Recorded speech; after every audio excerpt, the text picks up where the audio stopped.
everyone! I uploaded a video a few days ago on working with the Wild Kuan Yin deck, and someone had asked me if I would give some insight into how to work with a deck where you actually don't feel connected with the guidebook.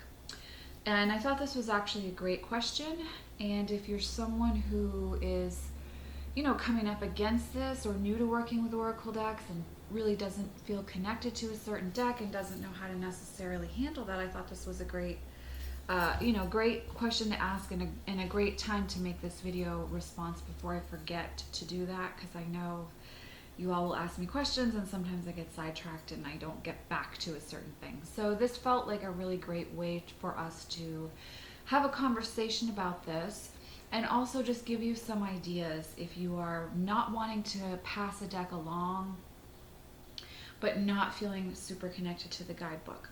I do recommend you at least give the guidebook a try and see if there's something new for you to learn. Maybe something that you felt uncomfortable with. What is that? Oh well. Maybe something you felt uncomfortable connecting with. Like sometimes when we're pushed a little bit, it's very good for us on our path. So, give it a try and see, but you'll discover, like, if it's really just not working for you, then don't push it. Don't push it. It's more about having the experience and the sense of connection that you long for on your path, than about forcing something that really doesn't feel good. So, I have a couple decks here. And for those of you who have reached out by email from my last video, a couple videos ago, asking if anyone's interested in trading decks, I did connect with some people who were able to barter with me. This is driving me nuts. I'm sorry, guys. For the decks that I was looking for, and I haven't been able to respond to everyone that sent an email. So if you sent me an email, I am going to get to you, just letting you know that I've found the decks that I have, but there are a few other ones that I'm looking to re-add to my collection, and I'm kind of throwing it out there to the people who sent emails first for bartering. But one of the lovely viewers who sent me some of the decks to barter for, one of the ones that she sent me was Oracle of the Shapeshifters. And so I thought that this was a great one for us to talk about this aspect with. And I also have the Wild Kuan Yin, as the viewer had requested. And I also have this Oracle deck. Oh my God, guys, I cannot remember the name of it. Other Voices, Other Echoes. You guys know which one it is. You guys correct me on it all the time. Because I do not use the guidebook for that deck. I never got the guidebook for that deck. Apparently there is a guidebook. I didn't realize this. I had purchased it from online off of Etsy, as someone I had followed on Instagram had been posting with it, and I was like, I'm really, really drawn to this deck. And I didn't think there was a guidebook. Somehow I missed that. And I actually loved the fact that there wasn't, because as we're about to talk about, I now have my own system with this deck. And so I'm actually not going to purchase the guidebook now, because I really, really love the way that I work with this deck, and I don't want to shift that with a guidebook coming in. That's going to change some of the meanings that I've developed.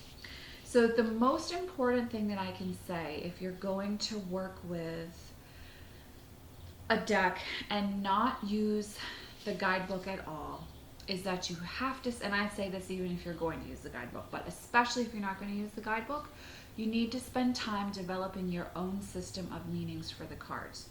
So this will look different depending on what you've got going on here, which is why I have these 3 different styles of Oracle decks, so that you can get an idea for how you can implement this yourself. Now, if we're talking tarot, you should at least have a working idea of the tarot system, in my opinion, before you start reading with it. And so if you're not going to use a guidebook for that, for tarot, I'm gonna hope that you're at least familiar with the 78 cards, and I'm not gonna address that in this video, okay? So this is just for Oracle. So if you are using the Wild Kuan Yin deck and you do not want to use the guidebook, you've tried it, it just doesn't work for you, the guidebook is too lengthy, you don't connect with the meanings, what you're going to want to do is develop your own system with that. Now, here's what I have found over the years to be the most helpful way to develop my own system. The first thing that I will do is create a journal that's my own guidebook for the deck. And the way that I will then start to build a relationship with the deck is to pull a card. So I'm going to show you how to do this just as if you have Wild Kuan Yin and you don't want to use the guidebook, this is what I'm going to recommend. Go out and purchase a journal or a notebook. You don't have to spend a lot of money. Spend a couple bucks at the store, get a cheap notebook, or you can invest as much as you want. Buy a beautiful journal that's your guidebook for the Wild Kuan Yin Oracle, and then pull a card. So the first card that I've pulled here is Grace in Full Flight. Now, I am a visual reader. So the first thing that I'm going to look at is, how does the card make me feel? What's the first feeling I get with this? And I'm going to talk you through how I would do this if it was me. So the first thing that I can see, she's got her arms wide open. She's flying. And what does flight represent to me? This is where it will become very specific to you as a reader. Your guidebook's going to be super personal here. To me, flight is freedom, and it's also trust, right? So those would be two key words for me with this deck, freedom and trust.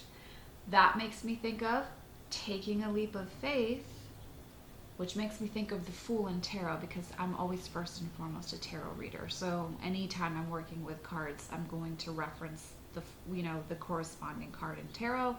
For me, full flight is the Fool in tarot, which brings in an energy of new beginnings, leap of faith, taking a chance.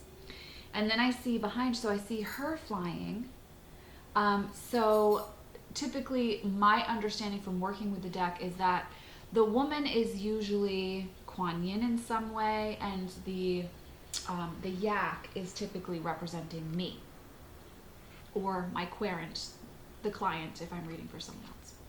So I can see that both Kuan Yin and the yak are flying. So it's about both you and the divine co-creating together as well. So freedom, taking a chance, leap of faith, new beginning, co-creation with spirit or the divine comes in here as well. Now, like I said, I'm visual, so I'm also paying attention to the colors. I can see that I've got these beautiful oranges and reds, which are talking about passion.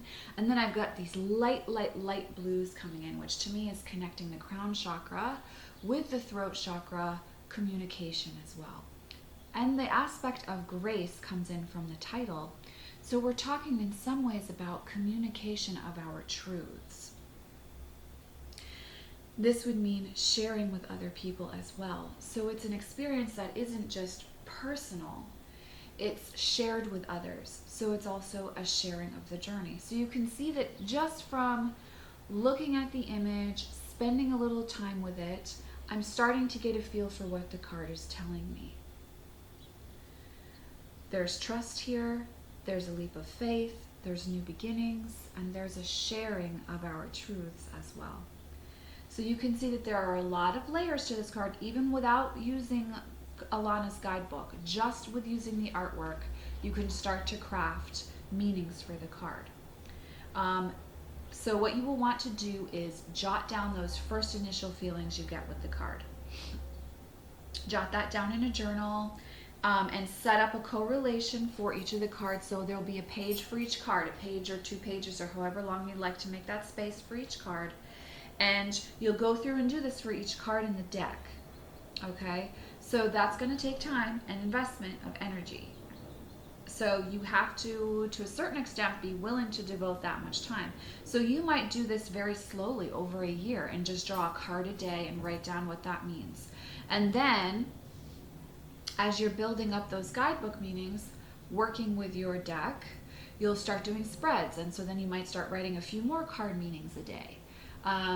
Or every couple days or every so often, however long you're doing this. And you're spending time with the images.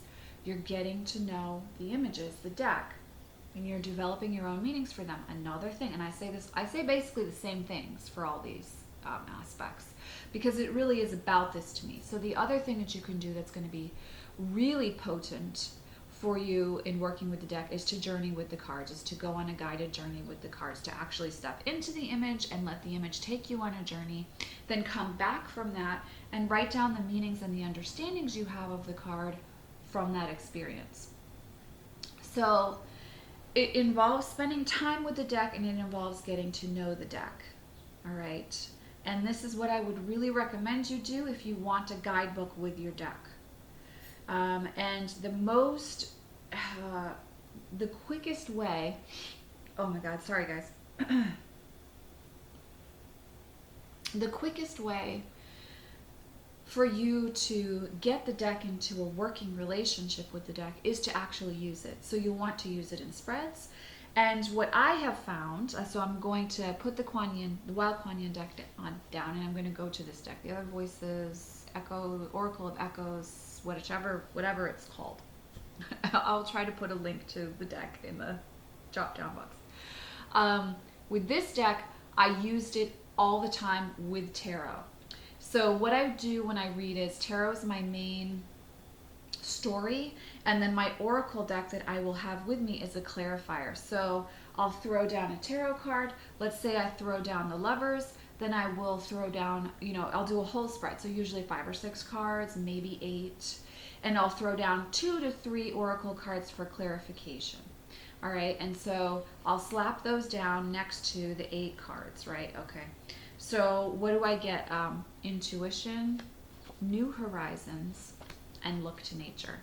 And I do the same thing as what we were talking about earlier. First of all, I'm looking at what my key word here is. What's the theme of the card? Intuition, New Horizons, Look to Nature. That's giving me a big key to what the spread is saying as a whole. Those keywords are really popping out, and they're giving me some information. If I have a lot of cards showing up in shadow, maybe they're not listening to the intuition. See, the intuition card is clarifying in shadow for me. If they have a lot of cards that are talking about, if I've got 8 of Cups showing up or 6 of Swords, and we're talking about journey, right? If this type of energy, a move, if I've got a lot of cards showing up for that and I see New Horizons, I can see that this is a positive thing. It's about growth, and there's probably a new opportunity that comes up for them in relation to career that really gives them a burst of creativity and excitement on their path, and can allow a huge shift, like a move from one state to another to happen, if you're stateside. If I've got Look to Nature showing up and I'm doing a spread on someone's spiritual journey, and Look to Nature showing up, I can see that it's really about connecting with the element of earth and grounding into nature herself and letting her speak to us on our path. So do you see how the key words in the card and then the image itself helps me to see what the clarification is that the cards are giving to a tarot deck? Sorry about that. I forgot to turn the ringer off on my phone, guys. And so this kind of really quick way of laying out with tarot and using the deck as a clarifier is a very, very fast way to get to know your deck as well. So you can use this option in addition to creating your own guidebook to get to know your deck, or you can use just this option if you want. I've been doing this with this deck for about a year now, and I know this deck and how it works with me personally and for my clients very well. I don't have any questions when I pull a card. I know exactly what the card's telling me. The healing card, I mean, the images, the colors that the artist used in this deck, it's very, very clear. And with that keyword, there's not a lot of room for questioning. It's pretty clear what the deck is saying. And so that's come from spending time with the deck. When I do readings, this deck is with me. This is typically almost always now, since I've been in flux for, over a year, doing a lot of moving. Most of my decks were packed away. This has been pretty much my straight up single clarifying deck, and I have a very good working relationship with this deck. I trust it, the deck trusts me. So that's an option for you as well. Another option, if you have a deck like the Oracle of the Shapeshifters, is that you can focus on, so if you have a deck that has the theme of the deck and then keywords on it. You can use those keywords just like you saw me do with the Oracle of Echoes. I think that is what it's called. Someone out there is probably like, oh my god, she finally fucking remembered. So let's see. All right, let's do this one. The delicate fairy and her ferrets. Change is natural, good, and yes, it can hurt. Okay, so with this, I don't actually really need Lucy's guidebook unless I want to use it, because she's really given me a little cheat sheet right here. I know what her basic meaning is for this card right here. And if I'm not using tarot and I'm just using this deck alone, I can still have a very clear understanding of what it is that the cards are telling me in regards to whatever's going on in my life. If it's a daily draw, then I can see, okay, so I've got this energy of change coming in. It might feel really scary for me today. And how I choose to interact with it is going to allow it to be as gentle as possible or as difficult as I can make it, right? Like as resistant as I want to be to the universe on this one. It's up to me. So this type of deck is very easy to not use a guidebook with because it's pretty clear what the author is saying. And again, with this though, the difference between what we were doing in with the previous two decks is we're not really developing our own system here. We are actually using Lucy's system. It's just that it's right on the card. So I don't need to go into the guidebook unless I want to. This is an option for you as well. And you'll find that there's a lot of Oracle decks that have those little, you know, you get a sentence or two description underneath the title, not the theme, the title, that's what I meant to say, guys.